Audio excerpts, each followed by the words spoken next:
नमः। स्वागतम अस्ति संस्कृत कक्षायां। प्यारे बच्चों, आप सभी का मेरे YouTube चैनल प्रियम संस्कृतम पर बहुत बहुत स्वागत है।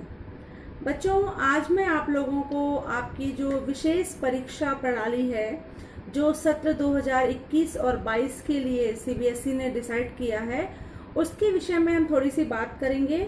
और उसके अलावा CBSE के द्वारा आपका जो रिवाइज्ड सिलेबस दिया गया है, उसके बारे में हम लोग विस्तार से चर्चा करेंगे कि आपको अब जो रिवाइज्ड सिलेबस है उसमें कौन कौन से चैप्टर्स पढ़ने हैं, कौन कौन से चैप्टर आपके डिलीट हो गए हैं, और साथ ही साथ ग्रामर का कौन सा पोर्शन आपको अभी पढ़ना है।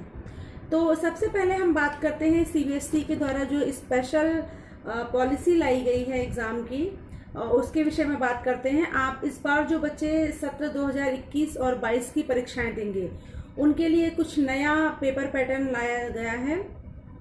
मैं आपको थोड़ी सी इसके विषय में जानकारी देती हूँ। इसमें आपकी जो परीक्षा होगी वो 2 टर्म में होगी, यानी 2 सत्र में आपकी परीक्षा होगी, first term and second term.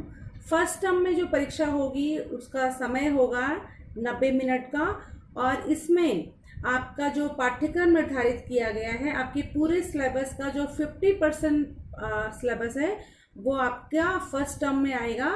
और ये जो परीक्षा होगी वो MCQs टाइप होगी, यानी आपके बहुविकल्पात्मक प्रश्न होंगे। उसके आपको जो प्रश्नों के उत्तर हैं वो चारों में से जो सही उत्तर होगा वो आपको लिखना रहेगा। और ये जो परीक्षा है ये OMR शीट पर भी होगी। साथ ही साथ आपका जो दूसरी सत्रीय परीक्षा है, जिसको सेकंड टर्म कहा जा रहा है, वो आपका मार्च और अप्रैल के मंथ में होगा।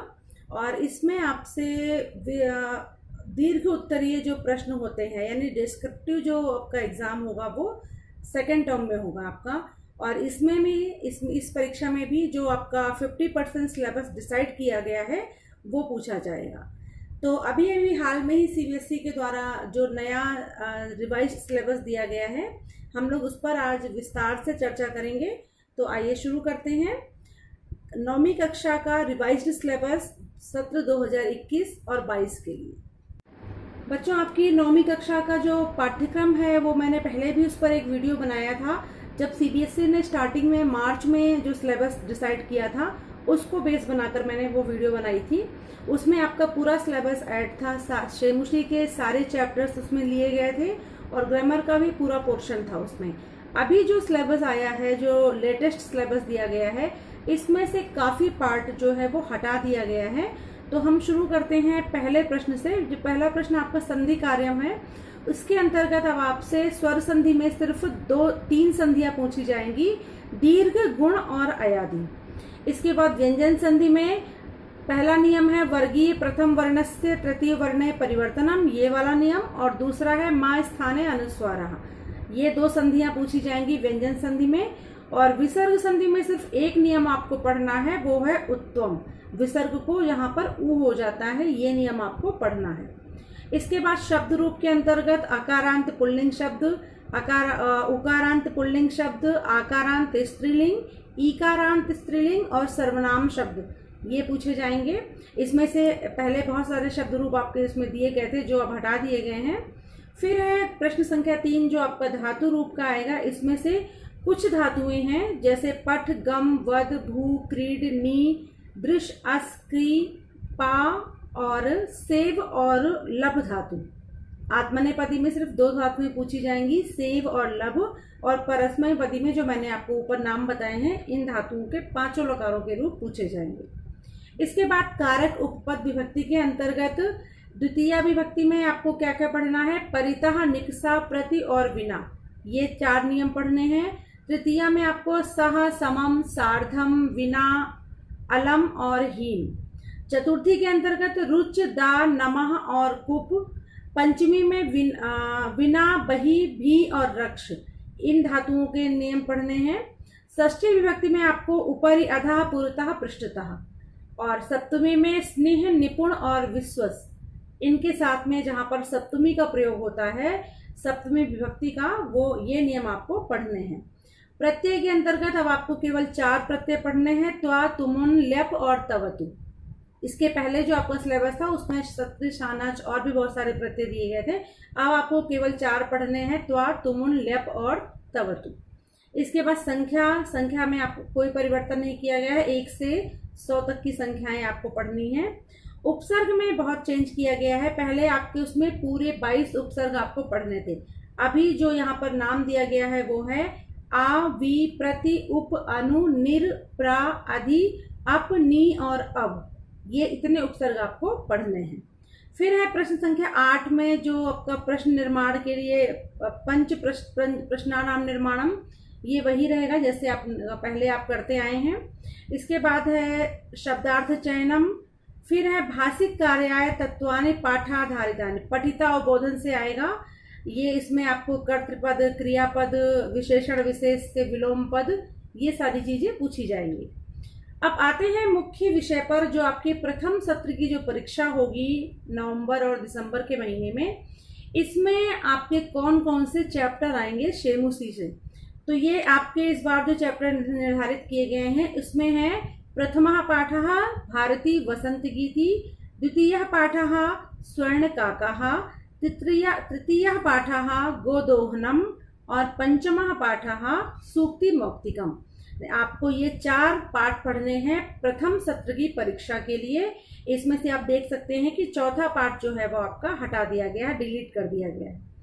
तो ये आपका था प्रथम सत्र की परीक्षा का संपूर्ण पाठ्यक्रम जो आपको अभी इस वर्ष आपको पढ़ना है। बच्चों, अभी हम लोगों ने देखा कि प्रथम सत्र की परीक्षा में आपसे क्या क्या पूछा जाएगा। आपने ये ध्यान दिया हो कि जो आपका प्रश्न पत्र आएगा उसमें प्रथम सत्र की परीक्षा में आपका जो क्योंकि इसमें मल्टीपल चॉइस के क्वेश्चंस आएंगे, तो आपका जो सिलेबस है जो मैंने अभी हम लोगों ने डिस्कस किया है वो उसी बेस पर उसी में से प्रश्न बनेंगे।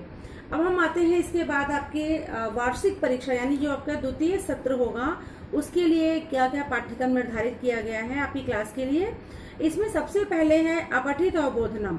अपठित अवबोधनम में आपसे पहला प्रश्न, जैसे आपको पता है कि अपठित में गद्यांश आता है और उसमें गद्यांश में से एक पदेन, पूर्ण वाक्यन और भाषिक कार्य ये आपको करना रहता है। तो ये एज इट इज वैसे ही रहेगा, 10 अंक के लिए रहेगा। इसके बाद है रचनात्मक कार्य। रचनात्मक कार्य के अंतर्गत आपसे औपचारिक या अनौपचारिक पत्र, और दूसरा इसमें जो प्रश्न आता है वो चित्र वर्णन या अनुच्छेद लेखन का, जो 5 अंक के लिए रहेगा। फिर इसका अगला प्रश्न है हिंदी भाषायाम या आंग्ल भाषायाम पंच सरल वाक्यानाम संस्कृत भाषाया अनुवादः। तो इनका जो अनुवाद का प्रश्न आता है वो भी वैसे ही रहेगा। फिर है पठित अवबोधनम। आपकी शेमुषी पाठ्य पुस्तक से एक गद्यांश, एक पद्यांश और एक नाट्यांश आएगा जो कि 3-3 अंक का होगा, और इसमें प्रश्न एक पदेन, पूर्ण वाक्यन 2 तरह के होंगे। फिर इसमें आएगा आपका अन्वय भी रहेगा। अन्वय में आपको 2 तरह से आएगा, या तो आपको भावार्थ उसमें फिल करना रहेगा और इसमें ऑप्शन रहेगा आपके पास कि आप 2 में से कोई भी कर सकते हैं जो आपको ज़्यादा अच्छे से आता होगा। इसके बाद है घटनाक्रमानुसारेण कथा लेखनम।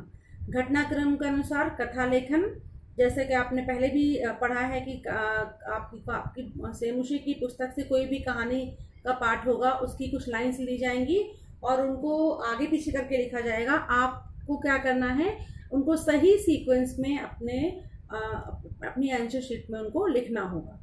तो ये आपका ग्रामर का पोर्शन था, यानी ग्रामर का जो पोर्शन है उसमें से आपकी 3 चीज़ें पूछी जाएंगी, अपठित अवबोधनम, रचनात्मक कार्यम और पठित अवबोधनम, ये रहेगा।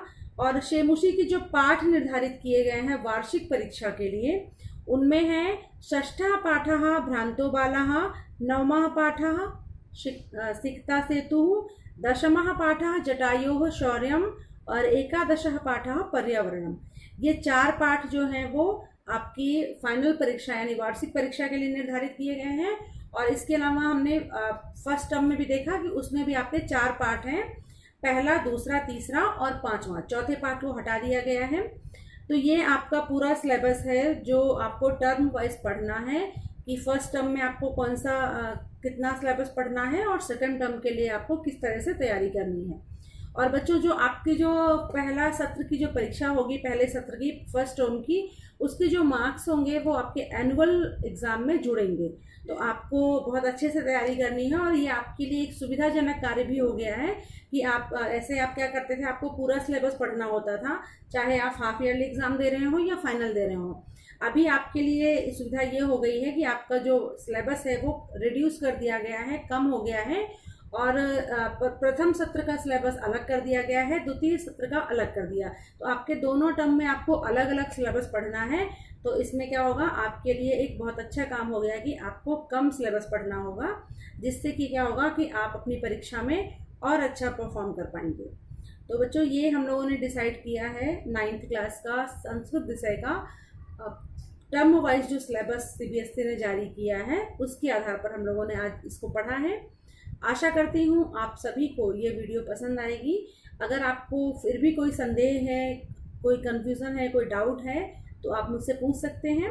कोशिश करूँगी आपकी शंका का समाधान करने की। इस वीडियो को देखने के लिए आप सभी का बहुत बहुत धन्यवाद। सर्वेभ्यो नमो नमः। धन्यवादः। पुनः मिलामः।